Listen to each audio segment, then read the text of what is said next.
Recap Vanderbilt a little bit. It was a good team win. Explosives, we were +8. We had 11 explosive plays. They had 3, and then we were +4 in the turnover margin. We take care of the football. We certainly enhance our opportunity to win the football game and taking care of the ball, and that's what our offense has done the last 2 weeks. Really balanced on offense. Very, very proud of that. And going into the game, we needed to be able to throw the ball better. Explosive plays in the passing game, very accurate down the field with Treon. Guys finish some plays down the field, very accurate on third down. He's doing a great job of taking care of the ball, converting third downs, taking the ball to the right spots. So really proud of him, but very efficient in throwing the football. We got to improve on short yards and goal line. We met a lot about that last night. Of being a shotgun team, and Treon's never been a guy that's ever been under center. So we've talked a lot through some of the things we can do to help ourselves down there that we've been hurt throughout the season. We got to get that corrected.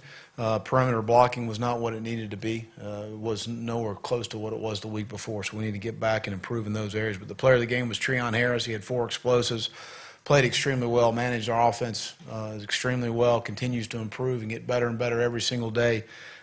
Third down conversions were huge, especially in the second half. He took the ball to the right spots. The deep ball to Dunbar was actually an over route called for Westbrook off the play action, and he saw the safety bite on the over route and took a shot down the field and just took it to a different spot. So that's a really an outstanding play. So really proud of him. Max Garcia was our offensive lineman of the week, and I think Max Garcia is probably playing as well as any center in the country. He is playing really good football, makes all the calls for us up front. It's a very calming part of what we're trying to do. But I think he's playing really well. They were in a lot of odd looks, so we had a nose on him all night and did an outstanding job. Defensively, disappointing the second drive. It's one thing to let somebody beat you just because athletically they're better or whatever, but to have bad eye control, a personal foul, we haven't done that stuff all year. We got up front, we got slipped and reached a little bit. Their offensive line splits were a little tighter than maybe that we had prepared for.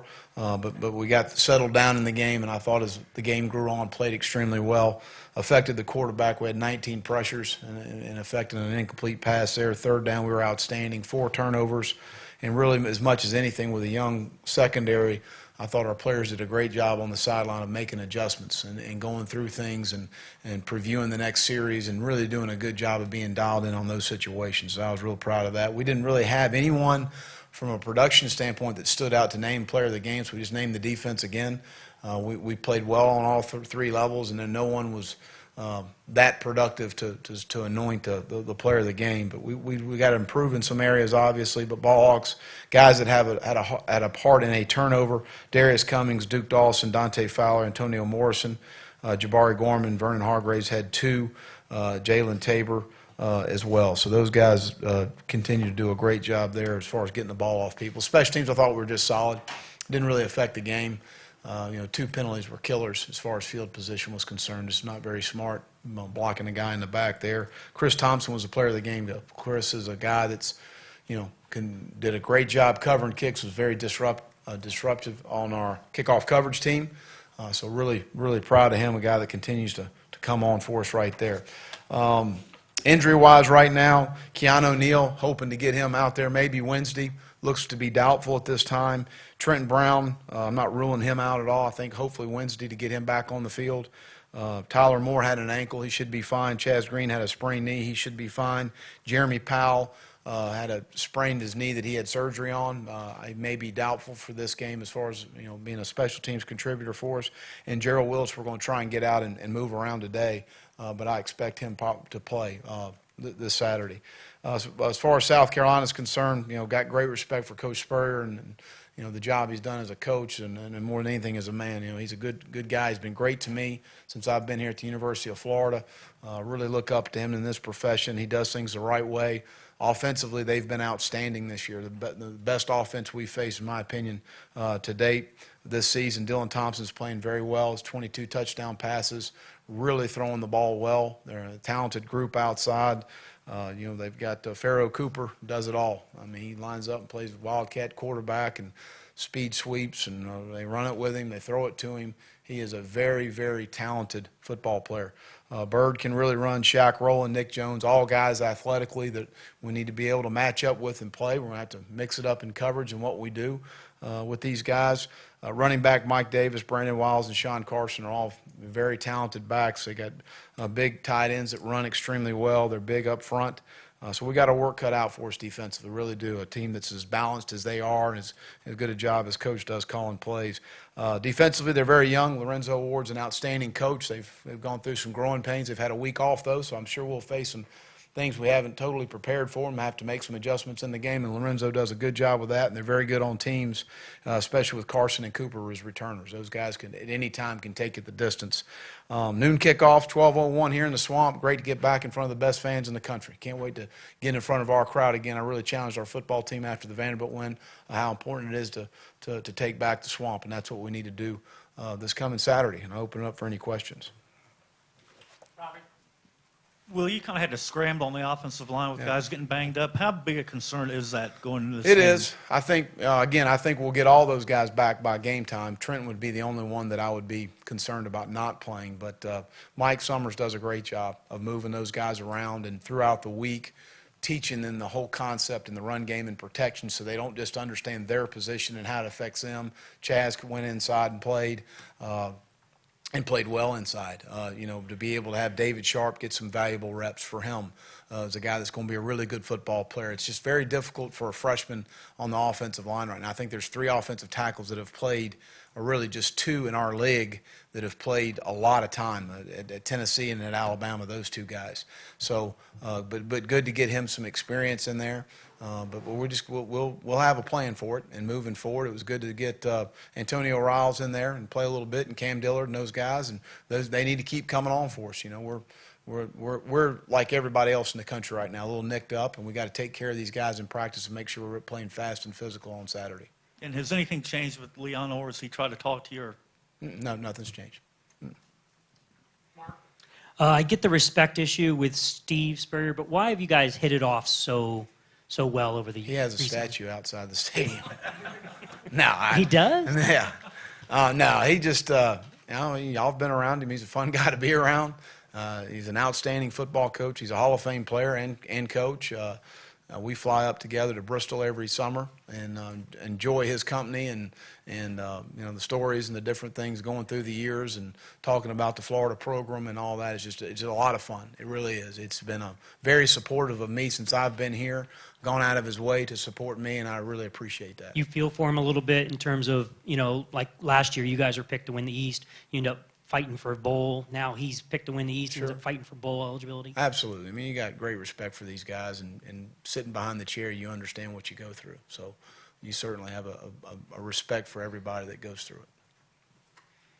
Edgar, and then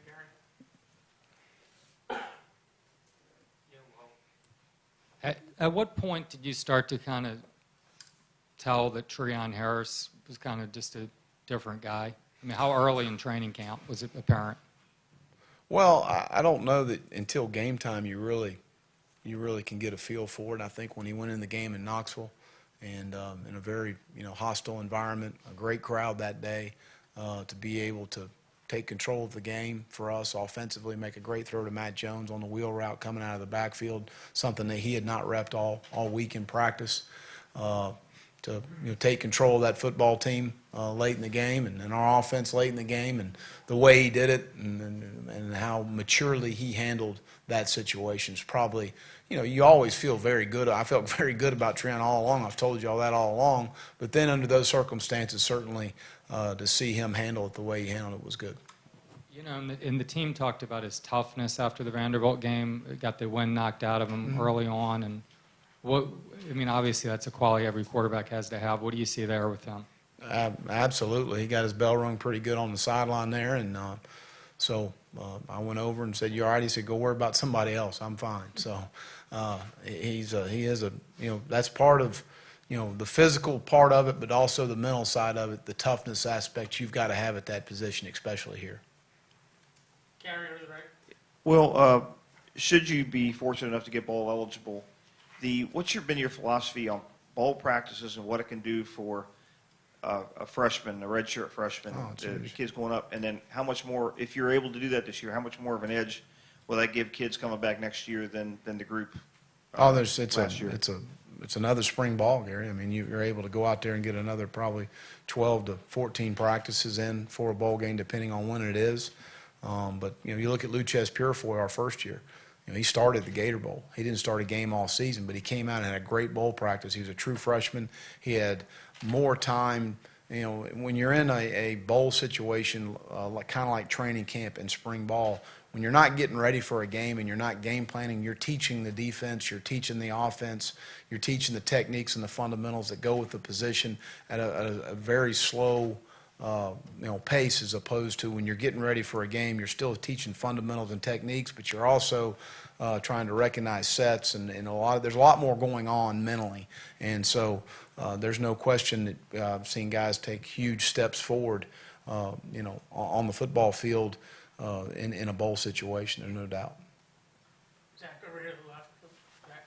Will, can you discuss how Quentin dealt with, pretty much being benched this year and being able to come back and have the performance that he did against He Vanderbilt? dealt with it very well. I mean, we weren't getting the production that we needed, and Ahmad had been a guy that had done a nice job and got those opportunities. Ahmad should be fine Saturday. Had a little turf toe in the game on the deep ball down their sideline, and Quentin went in and did a good job. So it's you go in and cash in on your opportunities when you have it, and man down, man up, and that's what he did.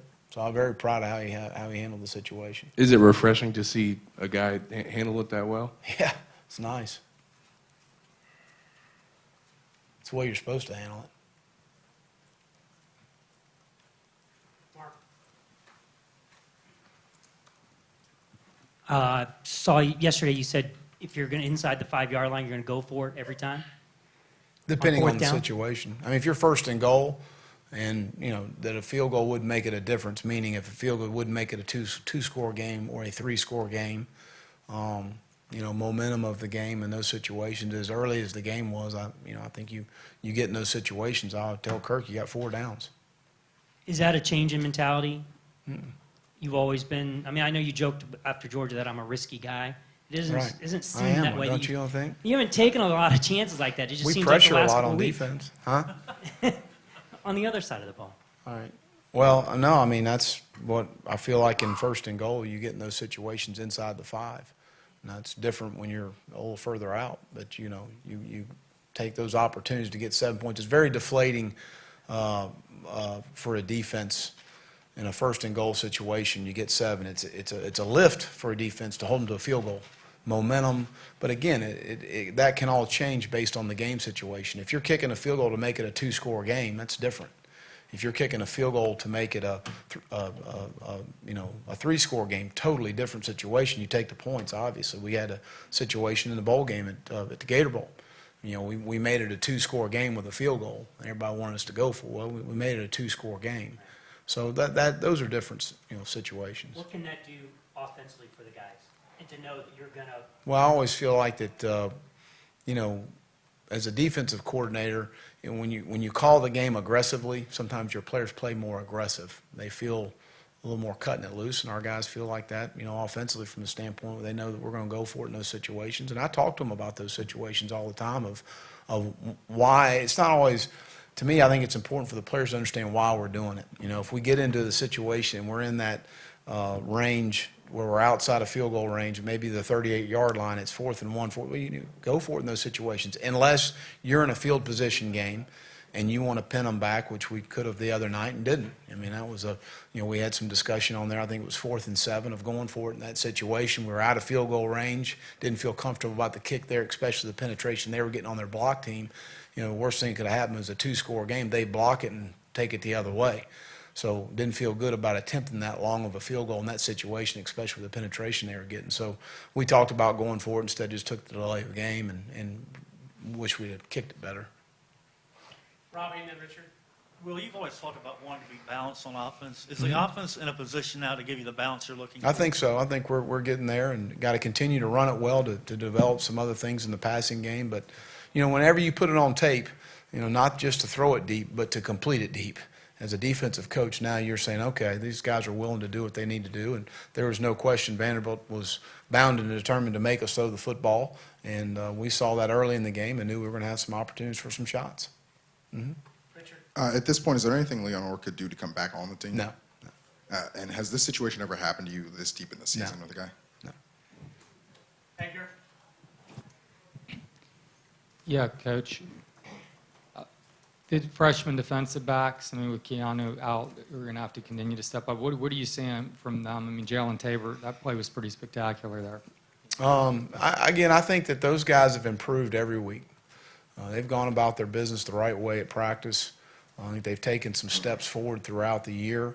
The more and more reps those guys get, the more the game slows down for them, the more they understand, the more they're able to adjust formations, splits, all of the different things that good players are able to do. As they get more and more snaps and then get more and more experience, they're able to make those adjustments quicker, make them faster, play the game a little faster in all those situations. So there's no question those guys continue to improve, and they're going to have a great challenge for them on Saturday. To cover these guys and the spacing they create in the passing game and the timing that they have. And there's Dylan Thompson's not going to miss an uncovered guy. I mean, we're going to make sure those guys, we got to be dialed in and play extremely well Saturday. What have you said to Darius about the number of penalties he's having? And also, why has John Bullard made that transition so seamlessly? Well, John's played inside a bunch for us. I mean, last year he played inside for us a lot more than anything in rush situations to get him matched up on some of the guards. But, I think when you're able to play multiple positions, you really help yourself as a player. So, from a standpoint of moving forward in his career, it's a great move for him because they've seen him play 3 technique, they've seen him play in the A gap, they've seen him play a 4 technique, head up the tackle, all the way outside to a 9 technique outside the tight end. And the worst thing that any NFL team wants to do is project, to wonder if you can do it. They don't want to do that because they got to justify to their owner why you couldn't do it when they drafted you. So they want to be able to see you on tape do those things. And that's why defensively for us, playing some 3-4, which is a 2-gap technique, and a 4-3, which is a 1-gap technique, which doesn't mean anything to you, but for them, they're able to see that, and they're able to see players do that in our defense and what we do. And they don't have to make projections out of that. And that's, just coming from a lot of the NFL people. As far as Darius is concerned, we've got to quit jumping off sides. He's the closest guy to the ball. Right?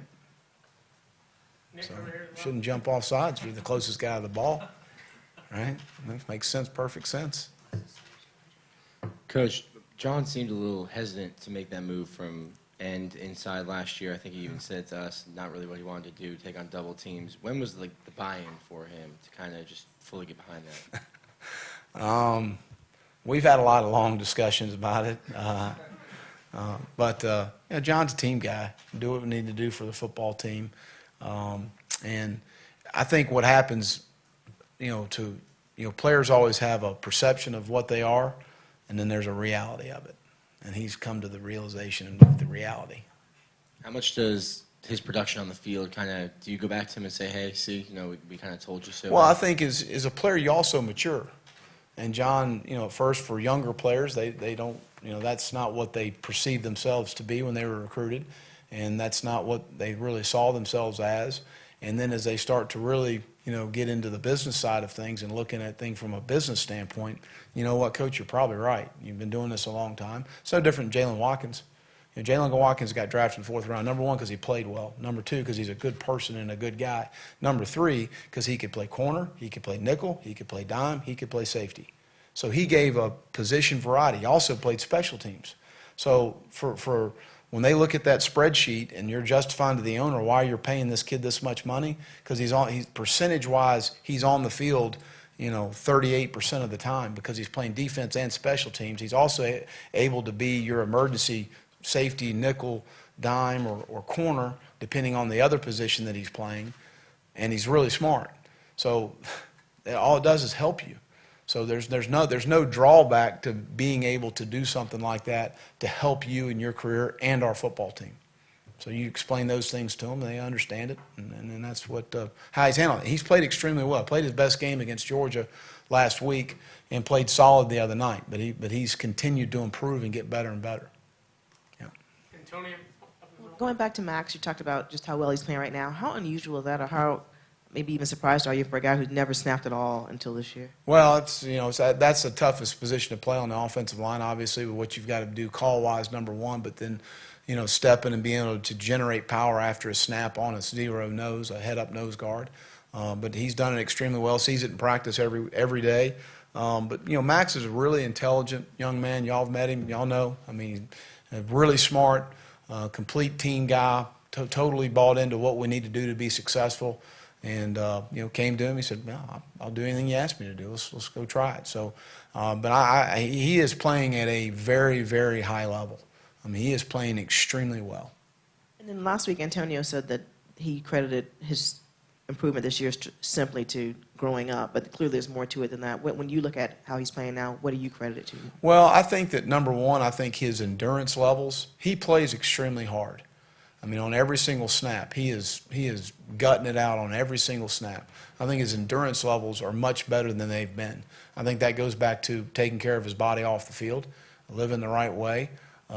His strength levels are up. He's playing blocks extremely well. It's very difficult for a linebacker when we get, an offensive lineman that weighs 315 pounds, releases on you at 220 pounds, 25, 30 pounds, whatever he is, and you got to take on a 300-pounder. That's hard to do, and he's disengaging and taking on a lot of these guys and making plays after he's disengaged off an offensive lineman, which he didn't do as well a year ago. So fundamentals and techniques, I think he's been outstanding. He's always been a very instinctive guy, but his strength levels are up, and he's been able to disengage on blockers much better and make a bunch of plays. And I think he's played really well, and I think part of of what he said is right. You grow up a little bit, you mature a little bit, you realize your priorities in life, and football is really important to him. Well, show me that football is very important by making great decisions, whether it's on the field or off the field. And you don't have to live off the field as a tough guy to prove you're a very tough competitor on the field, because everybody's got great respect for how you compete on the field. And there's probably no better respect for anybody in our locker room as far as from a competitive edge standpoint than Antonio and how he plays the game. Man, over here to the left, Coach. How'd you evaluate the play of the freshman defensive back Saturday, more specifically Duke, Jalen, and Quincy? Quincy and Jalen have been very pleased with and what they've done and how they've produced and improved and got better all the time. Playing corner is much, I don't know the word easy, but it's from a mental standpoint, we put a lot more on our safeties. I thought Duke did a great job Saturday communicating, being on the same page with the other safety, communicating if we're in a nickel situation with the nickel and the corner to his side. Athletically, Duke is extremely talented. Duke could play corner. He's like Jalen Watkins. He can play corner, he can play safety, he can play nickel, but you've got to be able to make sure you're not giving him too much in those situations. We put a lot on our safeties to make calls every single snap based on formation, back set, splits, all of those things, and I think he's done a really nice job of coming in during the week, spending extra time with Coach Robinson, making sure he knows exactly what we've got to do to be successful. He has got a huge future here at Florida. He is a guy that's going to continue to come on, as do both Quincy and Jalen. And you talked about the perimeter blocking not being as good as the Georgia game. Just what specifically in that area do you feel like the team could have done better? Well, we just had a couple situations where the ball spit out, and if we get a body on a body, then we got a chance for a big play run, and that's what creates explosive plays in the run game. Because most of the people we're going to face in our league are going to tackle well on the second level, and you guys as a receiver, part of your job is to be able to get a hat on a hat, which we did in the Georgia game. Sometimes we got two of them. But we didn't do that as well Saturday night. Zach over here to the left. Well, how much has Rod Johnson's development and ability to pretty much play anywhere on the offensive line helped you? Here's a guy that loves football. He loves competing, practice every single day. He's one of the most energetic players on our football team as far as every single day out at practice, but really works hard at the game, really wants to understand why, asks the right questions. But a guy that continues to come on is going to be an outstanding player. Another guy gets better every day, gets a little better every week, and we've got great confidence in his ability to continue to be a very good football player. And then with Treon coming from a nationally recognized high school and all the success that he had and now having success here, how much do you feel like he can potentially help you guys in recruiting? Well, I think regardless of where you're from, anybody that has great success and obviously the quarterback position is a little different than every other position can help you. I think Dante Fowler's helped us a lot in recruiting. I think John Bullard and Matt Jones and DeMarcus Robinson and Rod Johnson. I think any player that comes from wherever they're from and they have success in your program on and off the field, then that helps you. But certainly the especially from that area coming here and having success is outstanding. We'll wrap it up.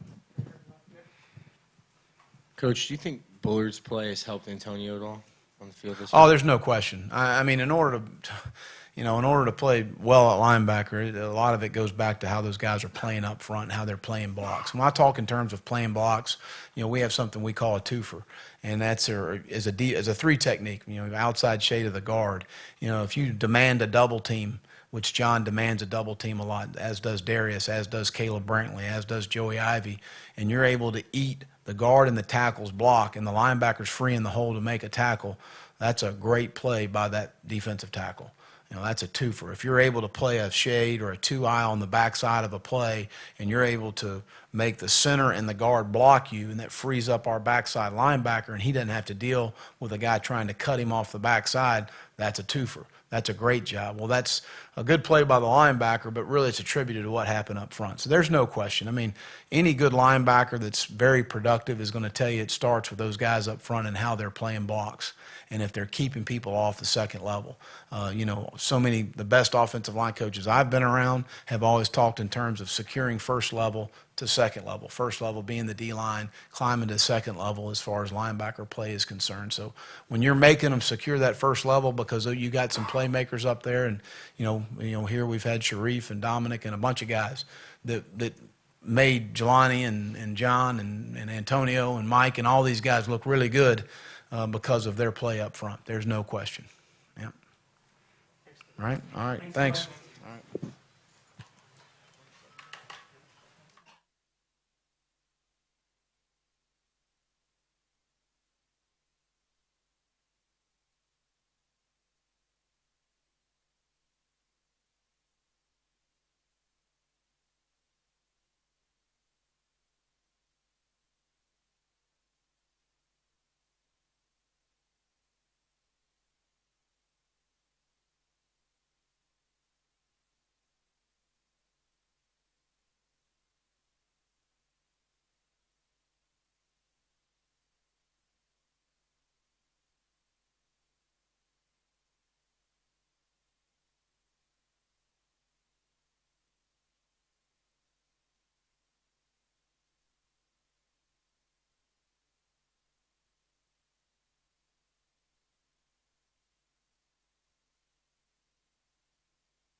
Hey everyone, good afternoon. I did. Thank you. Yeah, I enjoyed it with some friends. It's a good time. What I get? A few birthday cards, a birthday poster. I got a Pizookie from BJ's, and then a free meal from Yamato's. Peach Valley for brunch, so it was a good day. Good eating, yeah. Yeah. Coach Muschamp said he felt like you're playing as well center as anybody in the country. Do you feel the same way, and if so, why? Yeah, I've been doing, I feel like a good job there in that position. I think just working with Coach Summers has helped me out, a lot. Him just, being patient with me, starting out in the spring and just, just developing me in that position. He just really helped me out and just been given unbelievable talent, by God, just to keep playing the sport and just the way that I play it. So it's just a combination of things, and I'm just, just blessed right now. Did you ever have any doubts that you could develop like this quickly when you moved to center in the spring? I had a few doubts just because I haven't played the position, and I was just only going to get a few months to prepare for it. So I didn't know, how well I was going to do, how well I was going to be able to produce at that position. I knew I was a good player, but I just didn't know how I would play, at center. But just, like I said, just working with Coach Summers and, with the encouragement by my teammates, it's been, just been able to be successful. How much smoother are you now than 5 months ago? A lot smoother, just thinking less about the snap, making that, just a secondary, thing. So that's just helped me, just to be able to get up to the second level, with more ease and things like that. Max, with the help the average fan here, with the jumble of bodies that goes on a football field, other than not being any bad snaps, what are signs that a center is doing a good job out there? What's happening on the field that the casual observer will be able to say, well, that guy's doing a job? Is it running inside? Is it is it you making the calls to get the right people on the right bodies? Yeah, I think it was more into that. Yeah, I think it was more of what you just said, making the right calls and getting everyone on the same page. As a center, you have to be, the quarterback of the offensive line. So getting, communicating and get everyone on the same page, that's really the most critical part of playing center. Just, being able to, make sure everyone's going, the same way and to the same person, to the same, mic point. Max, how far has Rod Johnson came along since when he first got here till now? Yeah, he's been doing an unbelievable job this year. Just the way he's developed, since last year, he didn't play at all. And now him, being one of those guys that we can rotate, with ease there at that right tackle position. He's been doing a great job. Just extremely proud of the way that he's been preparing. He's my roommate on the road, and we're always talking about, game plan and, what we're going to do on Saturday. So, yeah, he's becoming a great player. Is he the most emotional lineman on the field? Yes. Yeah, I think everyone can see that. He just loves to play the game. He just loves it, like everything about it, whether it's, pancaking someone or scoring a touchdown. He's, he shows his emotion on the field 100%. Max, the other night with injuries, your two tackles had to go in and play guard.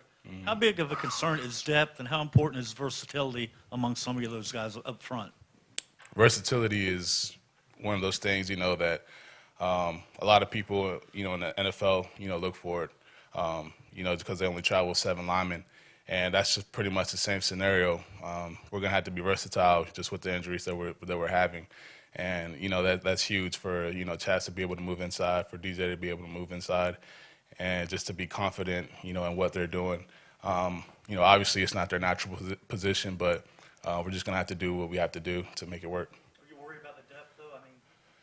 Yeah, we're dwindling, but, we're going to do a good job in practice and, keeping each other, off the ground and, keeping each other, healthy. But that's just, part of the game. And, we'll have some concerns, but we'll just get to that, when it happens.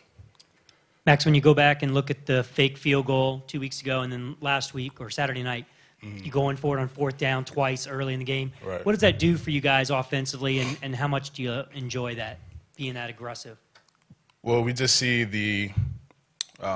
just the confidence that the coaches have in us as an offensive line and what we can do, and just the play calling from Roper and from Coach Muschamp, just, letting us go for it, 2 times, on the goal line like that.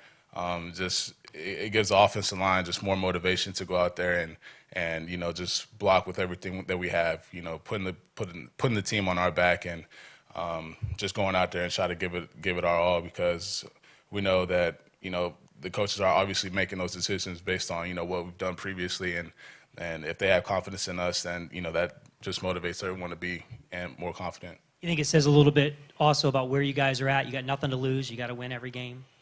Yeah, I think that plays a part into it, and we're going to go out there and lay it out on the line, for each other. Yeah, Max, how critical was it to kind of get the downfield passing game going so the teams aren't going to be able to load the box like they were the other night? I think that was huge. We struggled a little bit in the run game in the beginning just because they had, were playing people, in the box, and they're giving us, just an awkward kind of look just with the defensive ends playing so wide, and so we couldn't really go outside either.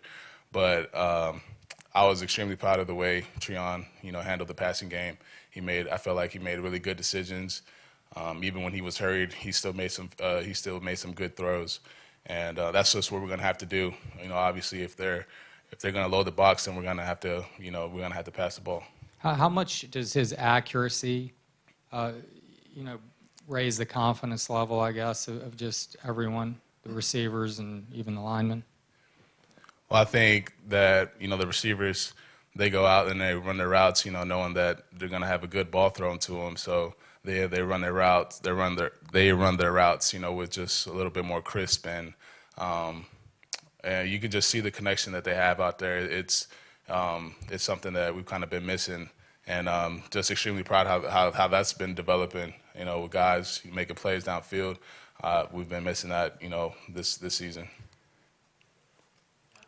Max, last week you stood at that podium and you talked about Mike McNeely being the ultimate team player. Yeah.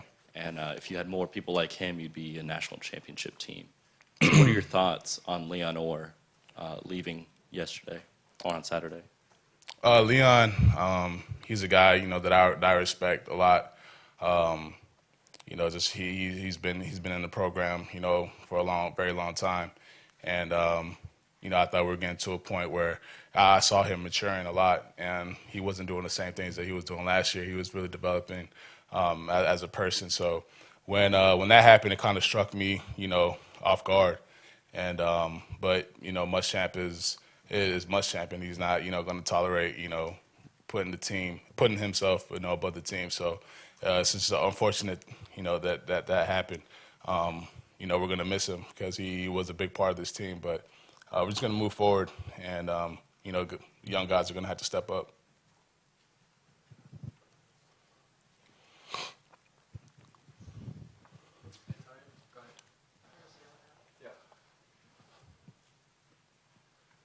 I see. It's all right.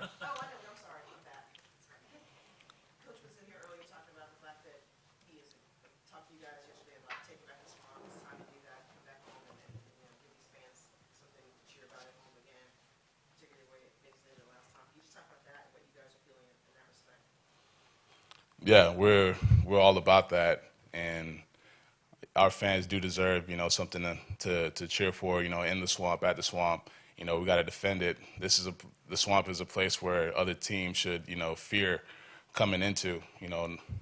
Gators only get out alive, so we got to make that happen again. We got to take it back this game, and guys are going to go out there and I feel like lay it out on the line because we only have one more game in the swamp after this, so.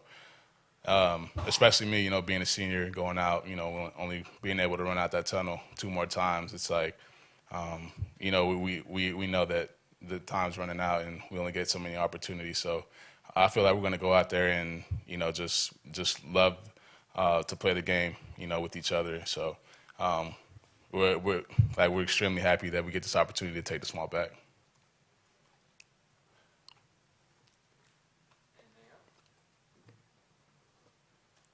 Thanks, Max. Thank y'all. Appreciate it.